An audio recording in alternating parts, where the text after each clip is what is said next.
I play red. I love push your luck games. I either win them by a huge margin or I end up with 0 points. There's nothing in between, but I really enjoy them. So today we are having a look at 10 from AEG. This is actually designed by a team. It's Molly Johnson, Sean Stankovic and Robert Melvin designed this. Let's have a look at how it plays. 10 is both a push your luck and an auction game. Players must push their luck to draw more cards or gain currency without exceeding a total value of, you guessed it, 10. At the end of the game, players will score points for their longest sequential run in each of the 4 colours. Set up the deck for the appropriate number of players. Give each player 5 currency tokens. Those are the black ones, not the white ones, which we'll come on to in a bit, and a cheat sheet. Now, one of these has actually got the start player symbol. So if we were playing with 3 people, we'd take 3, shuffle them up, and the person who gets that one is the start player. We really like that. It's a really nice little trick. There are 3 different types of cards in the deck. We have number cards. These are numbered between 1 and 9 and come in the 4 different colours. There are less of the higher numbers and more of the lower numbers, and all of these have a big white number on them. We then come to the wild cards. These have the black numbers or a hash sign. Numbered wild cards can be used on any colour, whereas these ones have a specific colour they must be used for. So this one is orange, this one is green. We then finally have the currency cards. These have a value of between 1 and 5 and will give you currency to spend during auctions and when buying cards from the market. So let's pop these back in the deck. In your turn, you will draw cards one at a time from the top of the deck. So let's pop them at the bottom and give it a quick shuffle. Number and currency cards will go straight into the tableau. So let's have a look at what we get. Currency. Number. I'm not going to get what I want, am I? Oh, look.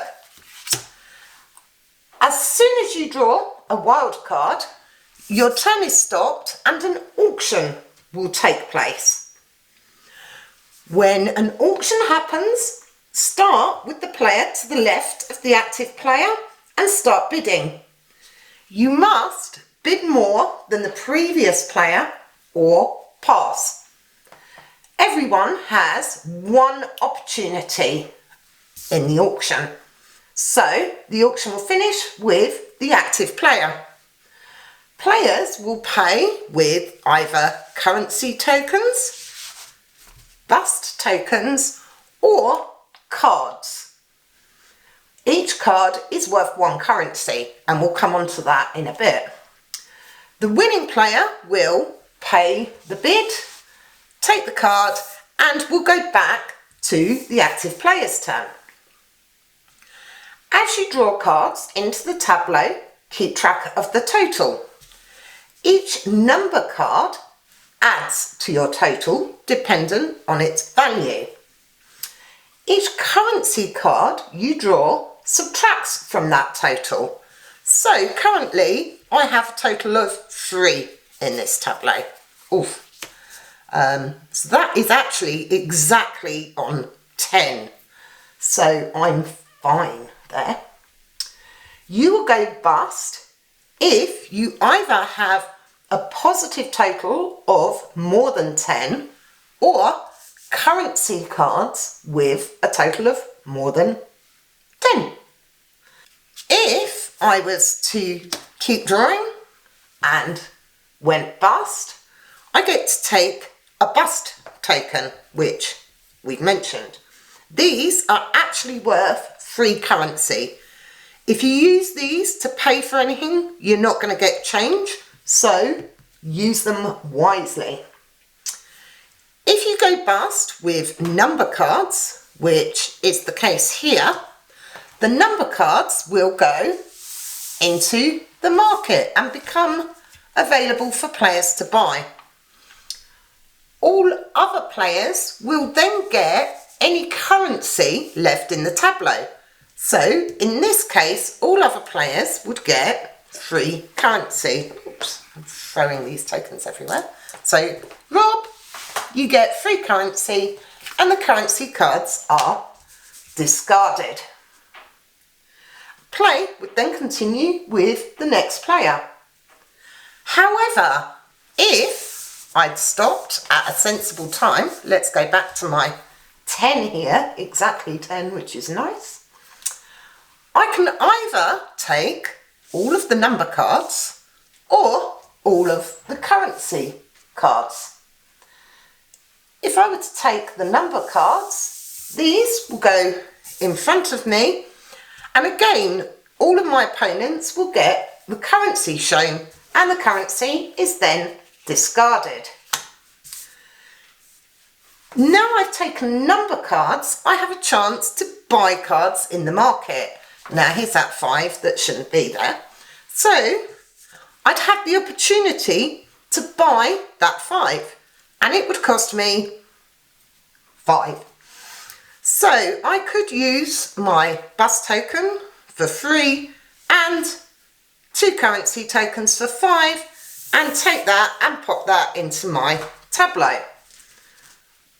Once my turn is finished, play will then move on to the next player and they carry on in the same way. Now, any wild cards that I may have got through auction, I might decide to use that as a blue 6. I don't have to though, I can keep it to one side and decide to place it at the end of the game. Currency tokens, you can only have up to 10 of these. Now, you can have several bus tokens, that's fine, but you're only allowed a total of 10. Later in the game as well, you might find yourself with duplicates of cards, which of course I can never find when I want, but let's say I had, there's a blue. If at another point I'd taken this blue 5, I could also use this card as currency. 1 currency for 1 card. So I could discard that to help me pay towards either an auction or a market buy. So let's have a look and just draw some cards. So 3, 5, oh, this is rather nice. 8, do I risk it? Do I risk it?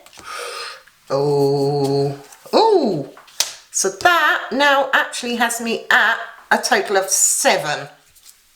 Oh, total of 5. Yes. Oh, so now the game would stop and we'd have an auction for this 5. Once the auction's done, I'm going to just put that for now. I carry on building my tableau. My word. 2, 4, I've got 7. We'd have an auction for that. Luckily it doesn't go into the tableau. Oof. So that is 6, 7, 8, 9, 10, 11, 12, 16. So that's 13. So I'd go bust. I'd gain a bust token. My opponents would each get 3 currency and these cards would go into the market. Now, because I went bust, I wouldn't have a chance to buy one of these lovely cards. I knew I should have stopped. There we go.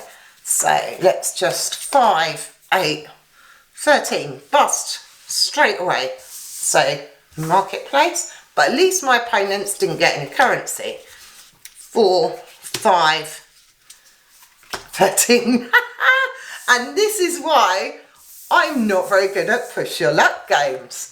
So those would go into the market. I'd take a bus token. 3. I'm going to stop there. How about that? So I'm going to take this 3 and this 5, both green. I'm going to pop them there. And then I'm eyeing up what is in the market. I'm going to buy that green 4. So I'm going to pay 1 bus token, which is 3, and 1 currency token for 4. And there we go. That's rather nice, isn't it? So, play continues in this way until you've finished the deck. When the last card is drawn, that player will end their turn, and then everyone will get the opportunity to buy 1 card from the market. So if I had 1 buy left, I would spend 2 and take this green 2, because that goes there. Once players have all had an opportunity to buy from the market, you're going to calculate scores. Now, scoring is really nice and simple. I'm going to take some of these as an example. Simply put, you're going to get 1 point for each consecutive number in each colours. So here, while I have 4 blue cards, I only have 2 that are consecutive. So I'd get 2 points. Here, 6, I have 6 greens, so that would score me 6 points. So my total would be 8 points. If you're lucky enough to get a full 1 to 9 in 1 colour, you're going to get 10 points. So that's all there is to it, really. It's that simple. I do like a bit of push your luck, even if I'm terribly bad at it. 10. I love the concept of this. It's actually quite a simple game. But you're going to go bust every turn if you're me. It's really as simple as that. The quality on everything is lovely. You probably can't really see the back of these cards have kind of got like a shine on the 10s. I don't know if you're getting that. And then there's also some shiny bits on the front. It's small details, but it's just actually really nice. Obviously, the numbers are really nice and clear. I don't know if it's colourblind friendly. I don't know, because this pink and green might cause problems. That would be my only, don't know. It's a really nice game. If you've got friends and family coming over for any of the festive period, it's probably something you can get them to play. The scoring is easy. There's no big maths involved, which I know scares a lot of people off some games. It's just really nice, super simple, lovely quality. It's available now from AEG 10. Super smart little box. Again, we've just got these little tabs on the side to help you lift the box lid up. So stuff like just the detailing is kind of what you expect from AEG, but it's always nice to see. Hope you enjoyed this video. If you did, click like, subscribe, come and say hello on the other socials. I'm on Instagram, Facebook, Twitter at iPlayRed. Thanks for watching. See you next time. Bye.